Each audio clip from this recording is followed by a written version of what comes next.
Yeah, good evening. Yeah, as I said last week, as and when we need to come on use virtual means, we use it. As and when we need to have face to face to have it. I've muted all your speakers because some of you your background is very noisy. So as and when you want to ask a question, you just raise your hand and then I will mute you so that you can ask whatever question that you want to ask. So last week we looked at resolution of forces in three-dimensional planes, and then we came out with some expressions. So we'll quickly do a revision of what we did last week, and then we'll look at moment of a force and the moment of a couple, so that when we meet face to face, we'll look at how we are going to apply those principles in solving engineering problems. So last week we looked at how we are going to resolve forces on the three in a three-dimensional plane. That is when we have the three axes available: the x-axis, the y-axis, and then the z-axis as well. If we have such a case, how do we resolve such a force? So if you look at the figure on the right hand side, you realize that we have an arrow which is shaded in red, and that red arrow is what we are calling the resultant force. If we have a resultant force from how we resolved our two-dimensional forces, we said that we can resolve it onto the x-axis and onto the y-axis. This time we are introducing what we call the z-axis, which is the third axis, because many problems involve three axes, that is three-dimensional planes. So with that in mind, we realize that we have some angles that the resultant force in the arrow red is making with the various axes. So if the resultant force is making an angle with the x-axis, then we'll say that is theta x. If it is making an angle with the y-axis, then we'll say that is theta y. And the same for theta z as well. Now you realize that when you look at the figure carefully, you realize that fx now is on the adjacent side of the angle. Fy2 is on the adjacent side of the angle. And then fz2 will be on the adjacent side of the angle as well. So with that in mind, if we are to resolve those forces, then we say we use the cosine or the cos of the angle, because all of them are falling on the adjacent side of what the resultant force. So with that in mind, we just use cos theta x, that is if we are resolving for fx, will be equal to the force on the x-axis, which is fx, over the resultant force, which is f. If you cross multiply and make fx the subject, then you say fx is equal to what? F cos theta. In the same way, you do it for y and then for z as well. And the relations that you obtain are fy is also equal to f cos theta y. And then fz2 is equal to what? F cos theta z. This expression, we looked at them last week. This is just a reminder so you know where these expressions are coming from. And also we said that because we are dealing with three axes, if you want to represent those forces on the using the vectors, then we say the k will be for the z-axis, the j will be for the y-axis, and then the I will be for the what? X-axis. So if I want to represent a force in a vector form, then I will say that it's equal to what? Fxi, that is the force on the x-axis, Fyj, that is the force on the y-axis, and then Fzk, which is the force on the what? Z-axis. And then the magnitude of that force we say is equal to the square root of what? The fx squared plus the fy all squared plus what? The fz squared as well. And then if I want to find the unit vector of that force, then we say we divide the force by what? The magnitude. And after dividing, you get u to be equal to fx over f for the I component, fy over the magnitude of f for the j component, and then fz over the magnitude of z for the what k component. And this formula holds only when the magnitude of f is not equal to 0, because if it is equal to 0, then we say the equation there will be what? Undefined. Now we also have what we call the direction cosine. And the direction cosine will say cos of alpha should be equal to what? Fx over what? Magnitude of f. And then the cos of beta should also be equal to fy over the magnitude of f. And then cos of gamma should be equal to fz over the magnitude of what? F. From here, you realize that the unit vector was fx over the magnitude of f. So we are just representing fx over the magnitude of f with what? Cos alpha. Fy over the magnitude of f with what? Cos beta. And then fz over the magnitude of f with cos gamma. So with that in mind, if we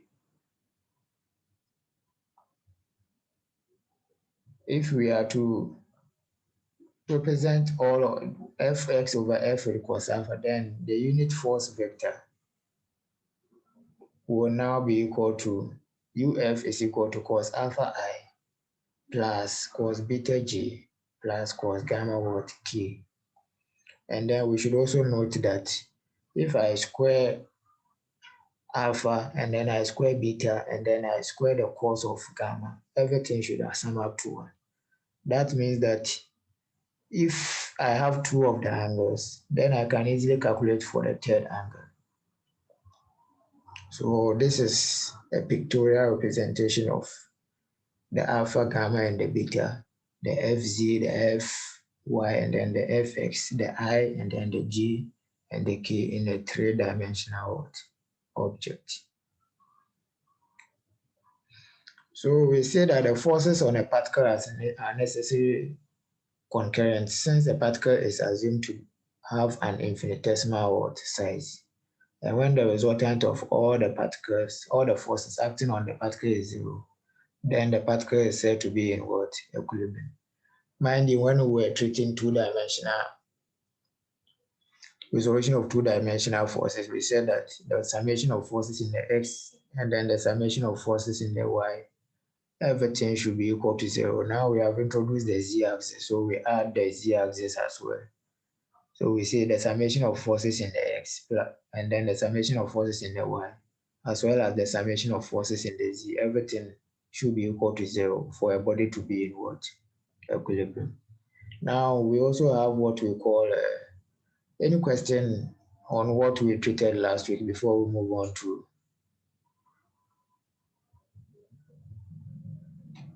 today's on what we are supposed to do for today.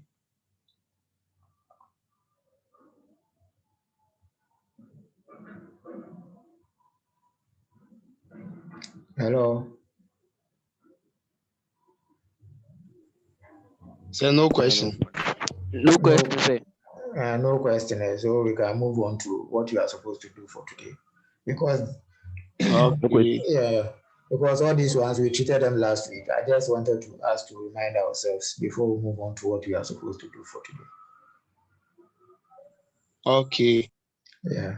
So what we are supposed to do today is to look at what we call a moment of a force and then moment of a couple. So you will recall that when we were treating forces, we assumed the forces to be a particle, you see.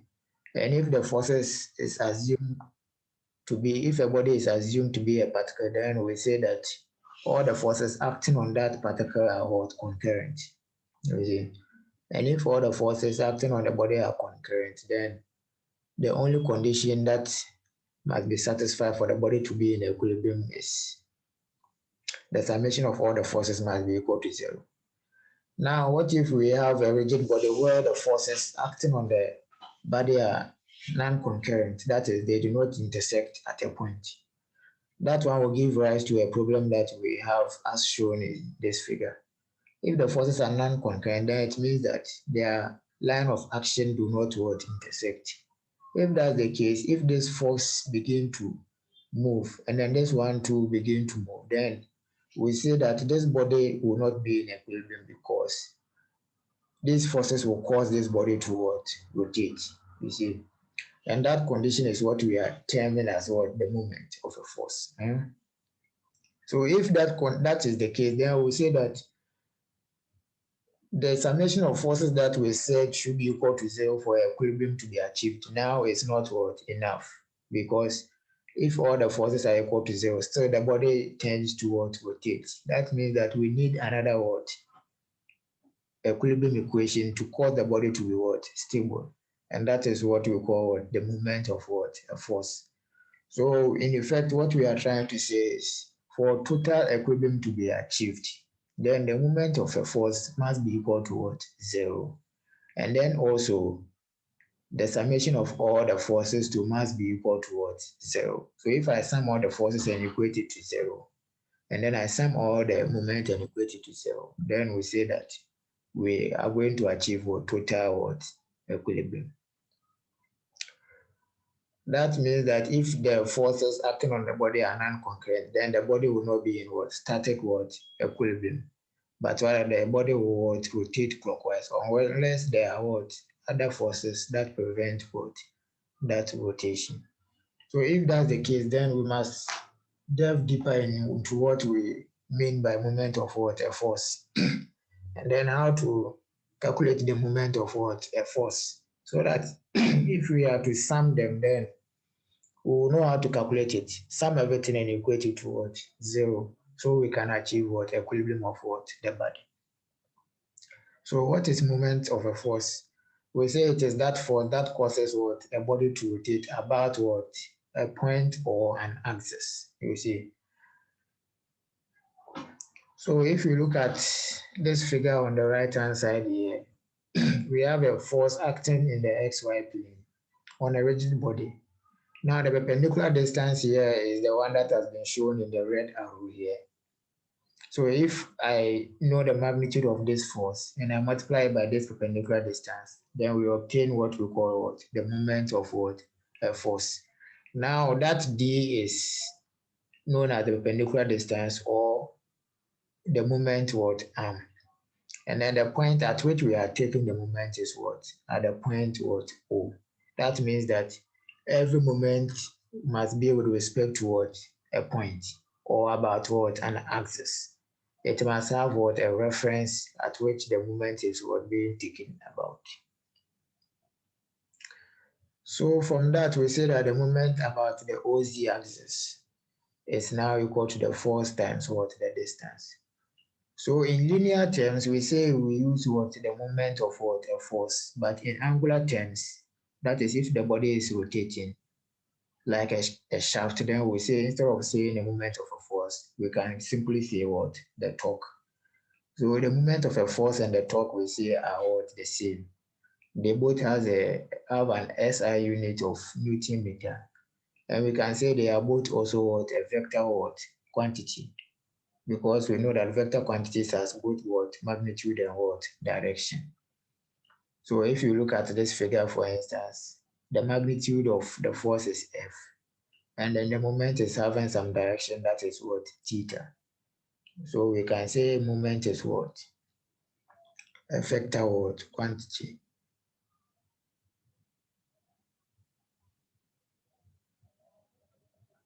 So let's look at this figure on the right hand side here.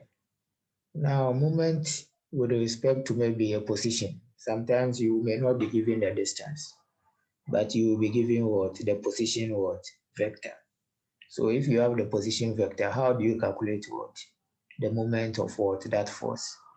Because here we were able to simply calculate the moment because we were given the distance from the origin to the force, you see. So the moment arm was given to you, so you just multiply the force by the moment arm. But in a situation where you are given maybe the position vector, how do you calculate the moment of that force? Now we say if you have such a case, then all what you have to do is to what? Multiply the position vector by the force. And if you look at this figure carefully, you realize that if this side is 90, then R here is what? On the opposite side of what? The right angled or triangle. So sine of theta is equal to what? D over R. So from there, we can say that D is equal to what? R what? Sine theta. And if D is equal to R sine theta, then we can replace this D here with what? R sine theta. And then we obtain this equation. So if I have a number of forces with the position vector R, then I can easily say that the moment of that force is equal to what? The R times what? All those forces. So if I have 20 forces, it will be the position vector times what? All the 20 forces summed together. So if I expand this bracket, then we will say that the moment now is equal to what? The position vector times what? F1 plus, if this R multiplies F2, it becomes for the position vector times what? F2 plus, and so on and so forth. This is what we call what? The principle of what? Moment. And the application of it is what we call the Verino's what? Theorem. Any question up to this point? Hello? No, sir. Please, we can continue. You don't have any question? So you understand whatever I'm teaching here? Okay, sir, please, what's the Barinon's theorem? Hello? Sir, please, I Yes, don't understand. we said that So when please, we we don't apply, understand. We don't understand. Can you please? Yes, sir. Can you go over? We don't understand. We don't understand. we said that when you apply the principle of movement from like when you apply how those principles to obtain this formula, there we say you have what you call the Verino's theory. So for instance, if you have a position vector that has been defined by R is equal to Rxi plus Ryj plus Rzk, that means that R is what? Starting from the origin up to where the force is what? Acting. So at this point, we can easily determine what the coordinate of what? Of the force at this point. We just measure it onto the x-axis and then we say that is what? Rx. From here onto the y-axis is what we are calling what? Ry. From here onto the z-axis is what we are calling what? The R what? Z. Now we have already said that in vector form, a force can be represented by what? Fxi plus Fyj plus Fz what? K. You see. Now if we have a force that has been defined by the force vector and the position vector, how do we take the moment? We just have to represent it in what? A 3x3 matrix form. And then we just calculate the determinant of what? That 3x3 what? Matrix. And that determinant is what we are calling what? The moment of what? The force. So for instance, if you are to arrange this position vector and then the force vector in a 3x3 matrix form, we say that this first row here represents what? The ijk, you see. And then after that, the second row will represent what? The position what? Vector. And then the third row will represent what? The force what? Vector. Now, if you come to the position vector, the x component here is what? Rx. And it is with respect to what? I. So when I come to this side is I. So I will just place what? Rx beneath what? I. Which shows that Rx here is the x component of what? The position vector. I do the same thing for Ry as well. Ry here is the y component of what? The position vector. When I come here, I have j here. So I just place what? Ry just beneath what? J.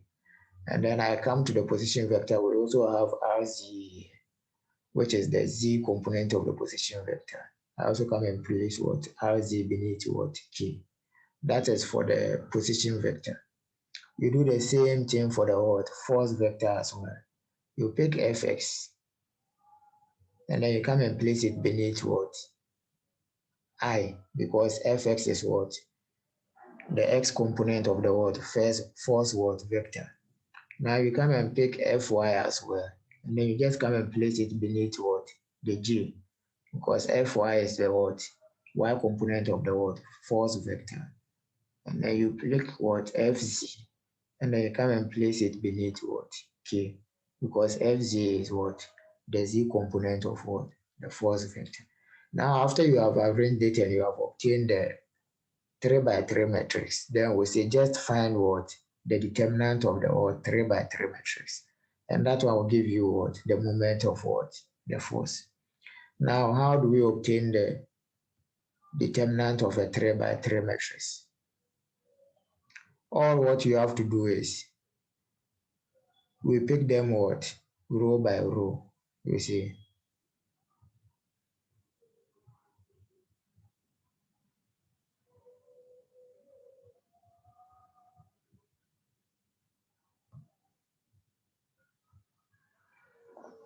So if you start from maybe I,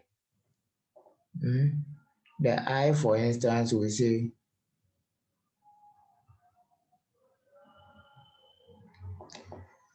just cover I. And then if you cover I, you delete what? This row. This row will what? Be deleted. And then this column 2 will be what? Deleted. Now we'll be left with what? A 2 by 2 what? Matrix, like it has been shown.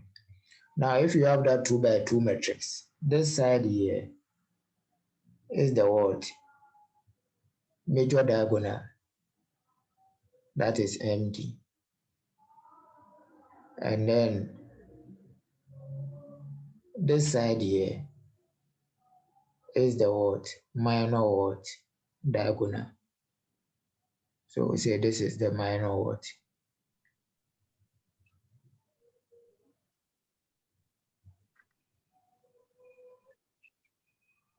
That is the minor what? Diagonal. Now, what you have to do is just to find the product of what? The major diagonal. And then you subtract the product of what? The minor diagonal from it. So if I find the product of the major diagonal, it will be what? Ry times what? Fc. So I just write Ry times Fc minus what? The minor diagonal, which is what? Rz times what? Fy. So minus Rz times Fy. All into bracket times what? I. You see. Now this here is plus minus what? Plus. You see. So if here is plus, then it means that the first component with I is what? Plus. That's why here is positive. Now if I come to the next one, I will simply what? Cover J. And then I delete what? This row and then what? That column. So let me erase what I did earlier.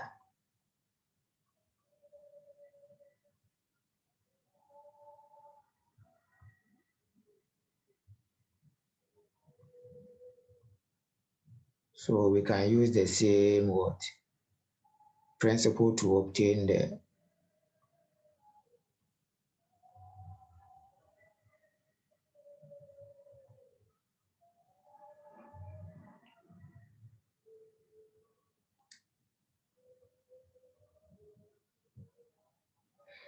so we said that here is plus,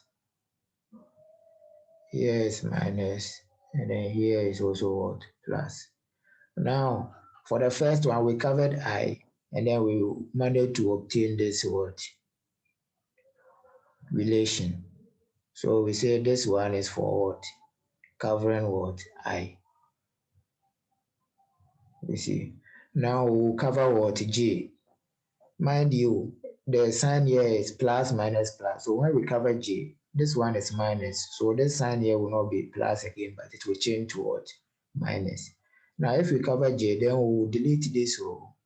And then we will delete this column. And then we'll delete this row. So we'll now be left with this as our what 2 by 2 what matrix. If we combine this one and that one, because we have what deleted this one, so we pretend as if this Ry and Fy are not what existing. Now, if that's the case, then this one will form what the major what diagonal. So we say this is what the major diagonal now.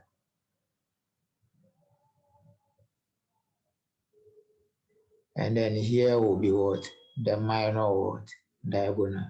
So we say this is what the minor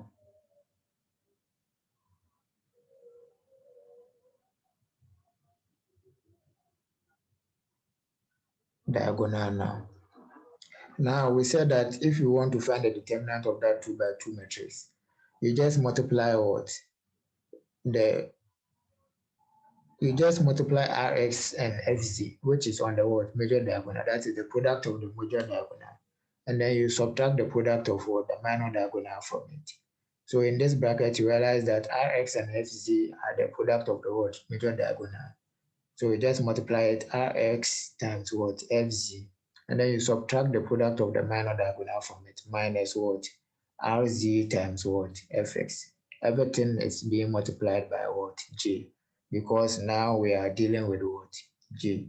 So we say this equation here, this relation here, we obtained it because we are dealing with what J. Now we do the same thing for what K. So let me quickly clean what I have done, and then we can use the same example for what K.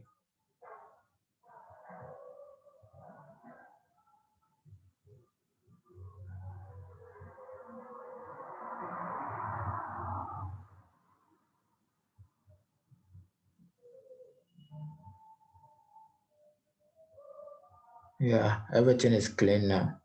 So for K also, what we will do is we'll cover K, and then what do we do next? We just delete this row, and then we delete what this column as well. So we'll be left with this one as our what 2 by 2 what matrix. And then mind you, we have plus minus plus. So this K is plus. So this sign here will be maintained as what plus. Now if you consider our 2 by 2 matrix, we will say this one here is the major diagonal.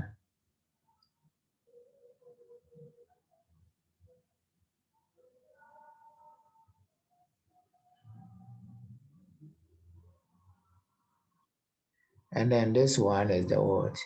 Minor what? Diagonal. So we say this is the minor what? Diagonal.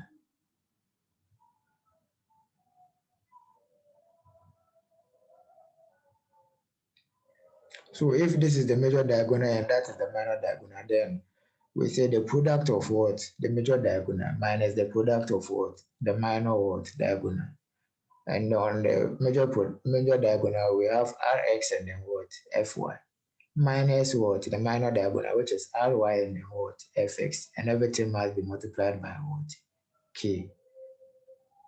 So this relation was obtained by covering what?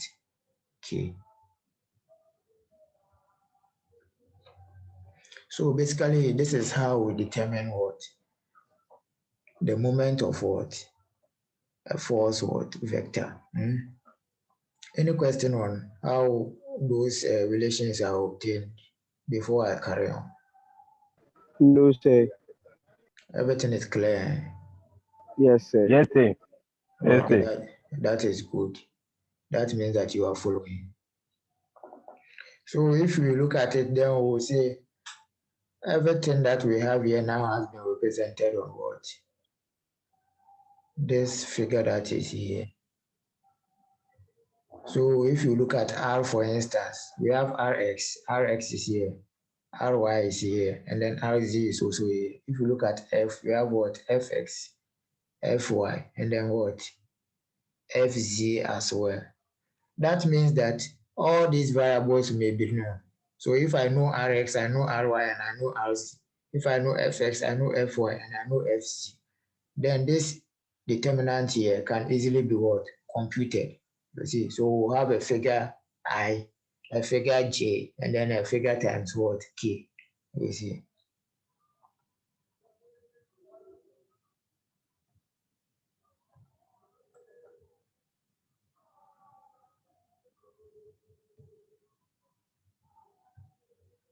So let me clean my board now, so we can use it for other explanations.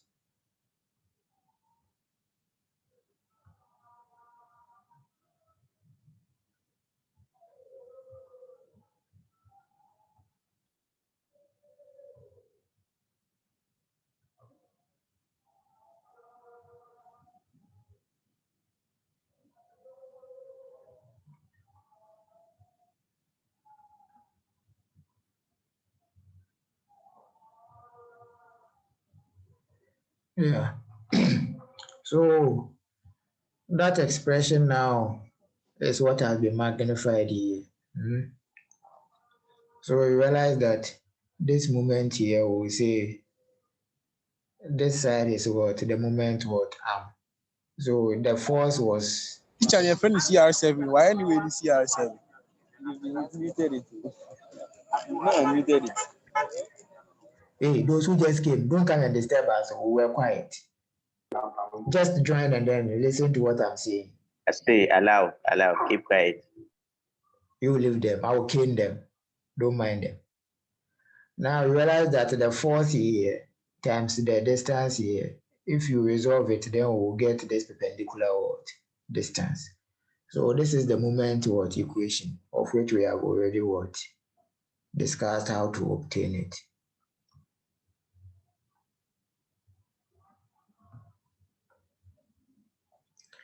So when we meet on for face-to-face, we'll look at how we will apply this equation in calculating for the moment of a force. So this is the theory. If you go try and then understand what that theory means, and then if you have any question, just write it down. When we meet face to face, then you can ask me to throw more light on it. You see, maybe there are some things that. Okay, sir. Yeah. So when you go, if you don't read what we have done, then it means you can't ask any question. So if you go sit down, if you have any question, when we meet, then you ask me, so I throw more light on it. Okay. So we have what we call moment of a couple as well. You see, now if we have two forces, now the first one we did, you realize that we were considering only one force. The force was only one. But when we talk about couples, then we say that the forces are how many? Two. So we have one force here, and then we have the other force too here. But mind you, the direction of those two forces are in opposite direction. The first one is pointing upwards, and the second one too is pointing downwards, you see. And those two forces are at a particular distance apart that we are calling D. So when we have such a scenario, then we say we have what we call the moment of a force. And then the moment of a couple. If we have the moment of a couple, then how do we define the moment of a couple? We say the moment of a couple is defined as two parallel forces. And those two parallel forces, they have the same magnitude. That's why if here is F, that place too is F. But they are in opposite direction. And they are separated by a distance, as shown in the figure. You see. Now, we say if we have such a scenario, that sum of all the forces will be 0. So if that's the case, then we say the only effect a couple can have on a body is causing it to rotate. Let's quickly sum forces, and then we'll see. If we sum forces in the X,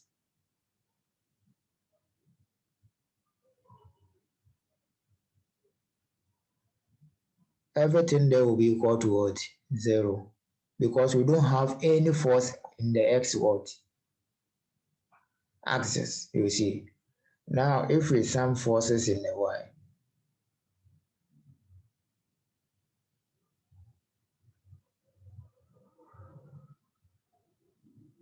then that one will be equal to what?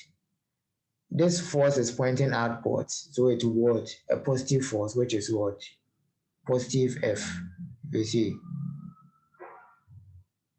Now, this force here is pointing what? Downwards, so it will be what? A negative force, so minus what? F. So positive F minus F, everything here will be equal to what? 0. So that means that those two forces have no effect on what? The body. But the only effect those two forces will have on the body is to cause the body to what? Rotate in that direction. So we say a couple has no tendency to cause what? Translation. That is the body moving in what? A straight line like this. Or that. That is what we mean by what? Translation. So the moment of a couple we say is equal to what? F times what? D. And mind you, the F is the force, but this time the definition of the distance here is what? The perpendicular what? Distance between what? The forces, you see. But when we look at the moment of a force, that one we said that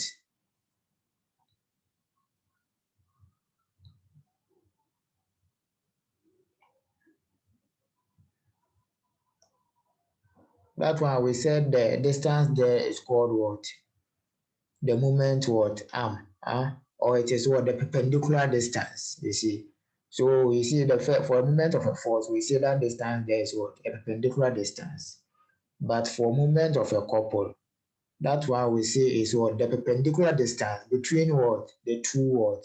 Forces. So if we want to prove this, then quickly we'll look at the summation of moment.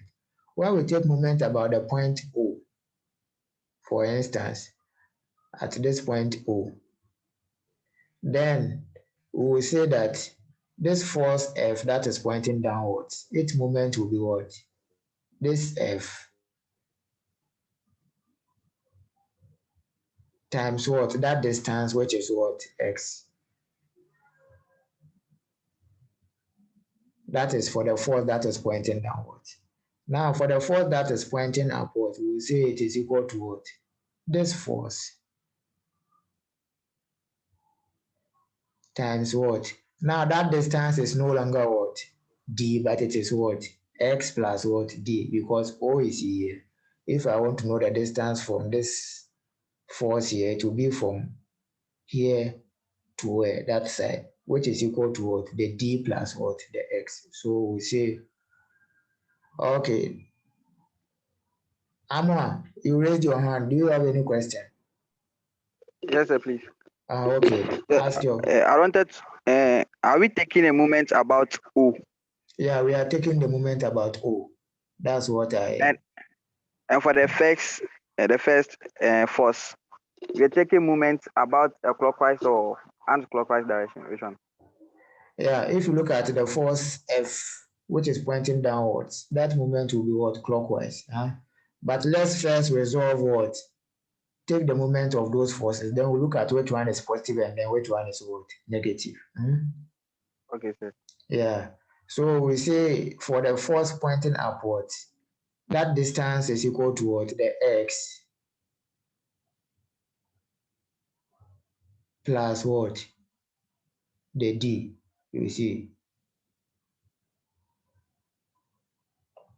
Now, moment we said that the clockwise one is negative and then the anti-clockwise one is what? Positive.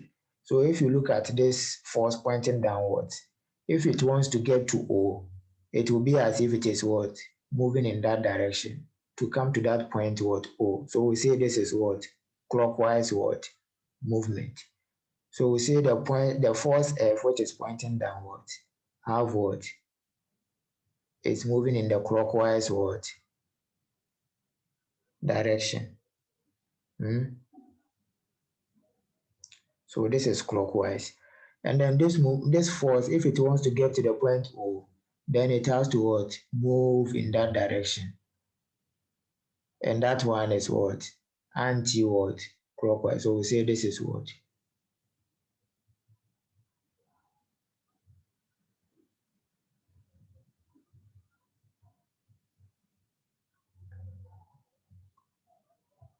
Anti-clockwise. So if that's the case, then if we sum the moment, then it will be equal to what? F times what? X plus D, because this one we said is anti-clockwise, so it is what? Positive. Now the one that is pointing downwards, that one will be what? Minus, because it is what? Clockwise. So we say minus what? Fx. Now if I expand this one, then we'll get what? Fx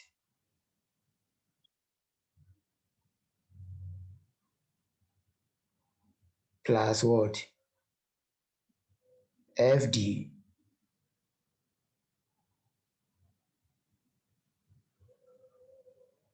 minus what? Fx.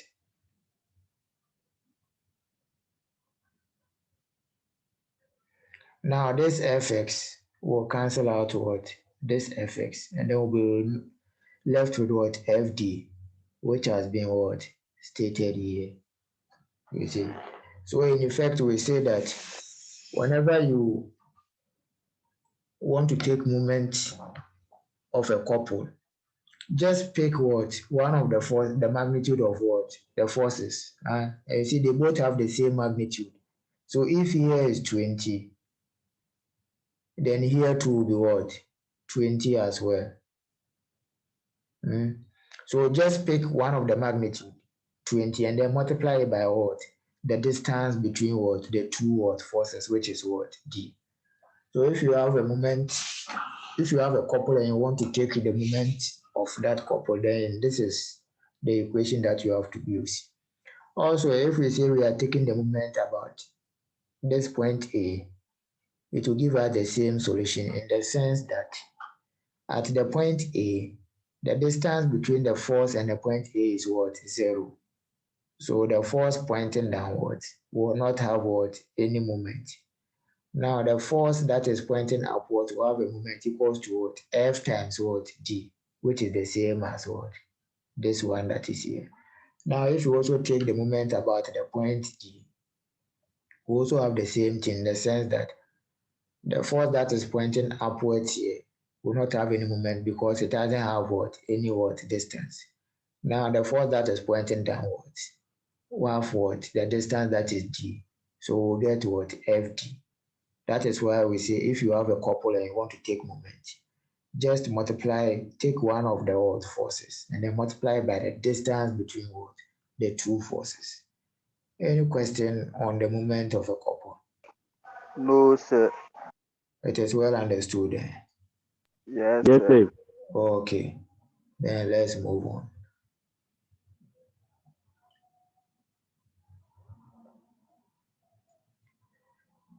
It seems I have to clean my board again. Let me clean everything, then we'll move on to.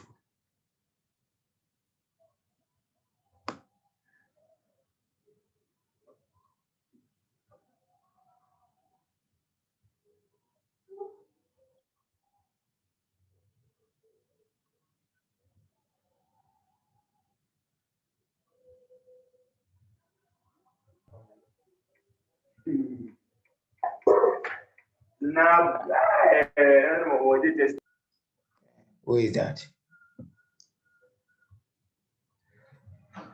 So expressing the moment of a couple in vector form, we have M is equal to what? R1F minus R2F, which is equal to R1 minus R2, all times what? F. Mind you, when we were calculating the moment here, we said that you just pick one of the what? Forces, and then you multiply by what? The distance between what? The forces. So if we have a vector what? Representation of the forces and then the distance between them, then we say that distance is equal to what? R1 minus what? R2. So we just multiply what? This force F. Pick one of the forces. and then multiply it by what? This distance, which is what? R1 minus what? R2. This shows that the moment of a couple is independent on the location of what? O, but depends on only the forces and the distance what? Between them. So whenever we have a couple, don't worry yourself about the point at which the moment is being taken. Because even if you take it at various points, the moment will be what? Of that couple will be what? The same. So you just pick the force and then the distance what between the two forces. After you multiply those two, then you obtain what? The moment of what? That couple.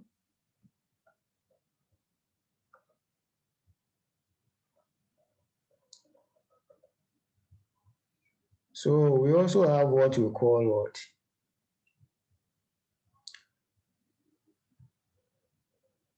Equal what? Couples.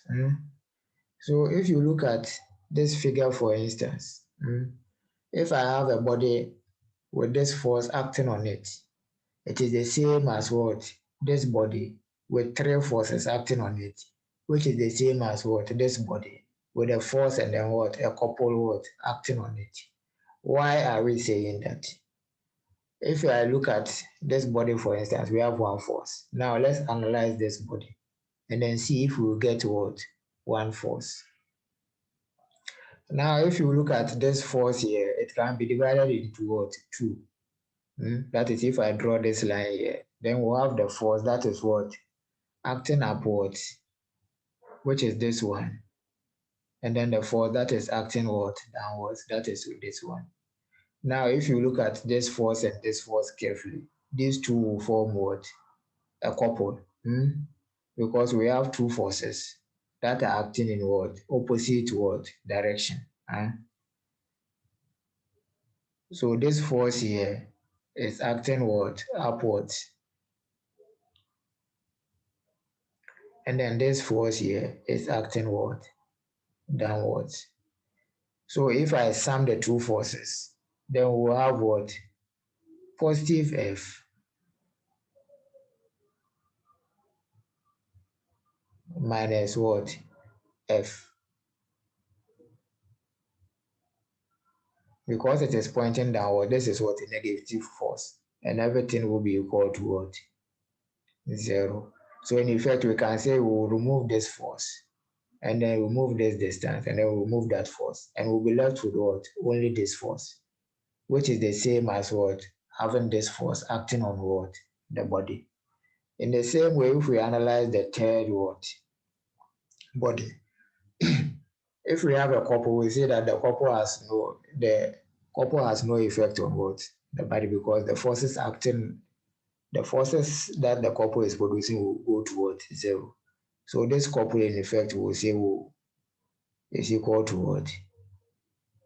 0. Now if we eliminate this couple, then we have only one force that is acting on the body, which is equal to this one, which is having only one force acting on the body, which is also equal to this one, which is only one force what? Acting on the body. So we say two couples are said to be equivalent if they have the same what? Moment. Since the moment of a couple is independent on the moment center, couple moment vectors are free what? Vectors and may be applied at any point on what? The body. In the solution of certain problem, it is convenient to shift what? A given force parallel to what? Itself and add what? A couple.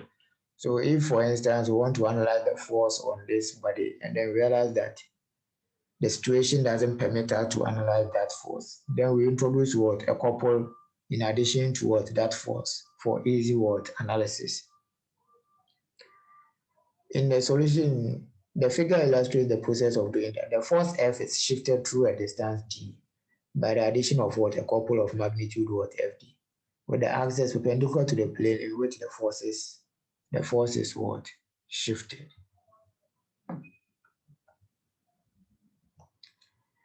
So that is it. That is what I have for you today. So Thank you, sir. yeah. So if wait, we have not finished. Okay, Abubakar, you have a question. I thought you were all leaving. Sir, Abubakar. I don't understand the third point. The in the solution of certain problems, it is convenient to shift a given force parallel to itself and add a couple. How do we do that? Yeah, that is what has been represented here. You see. Hey, who is that? Wow, look, Genesis.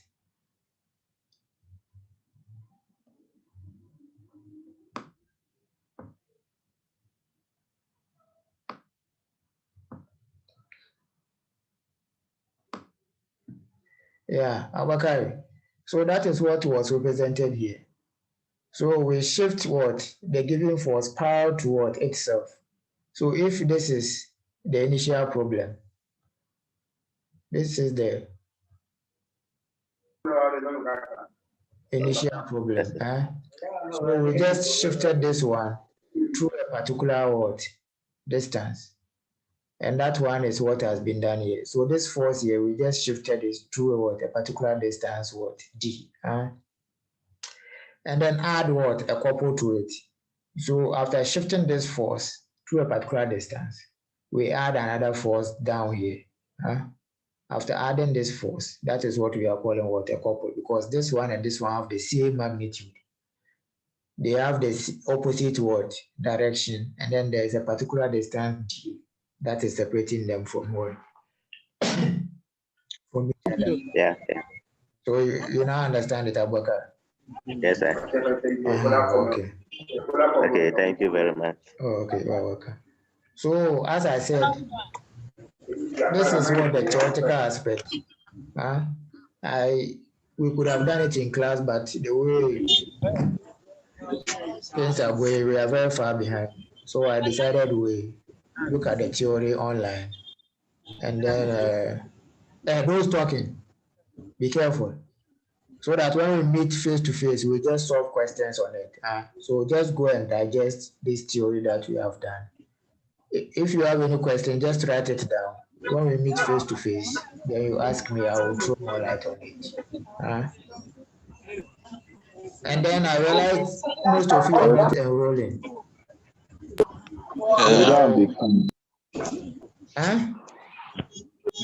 The network. Yeah, I gave the enrollment key to your class, right? So just pick it and enroll on the VLE. So that any information I place on VLE, you can easily access it. Okay, sir. Yeah. Yes, So have a good evening. We'll meet face to face and then solve questions. Okay, sir. Same to Sir, you. Sir, good night. Sir, we love you. Bye. Look at Sir, the we give my answers. Valentine. Sir, we love you. I say stop laughing. Who's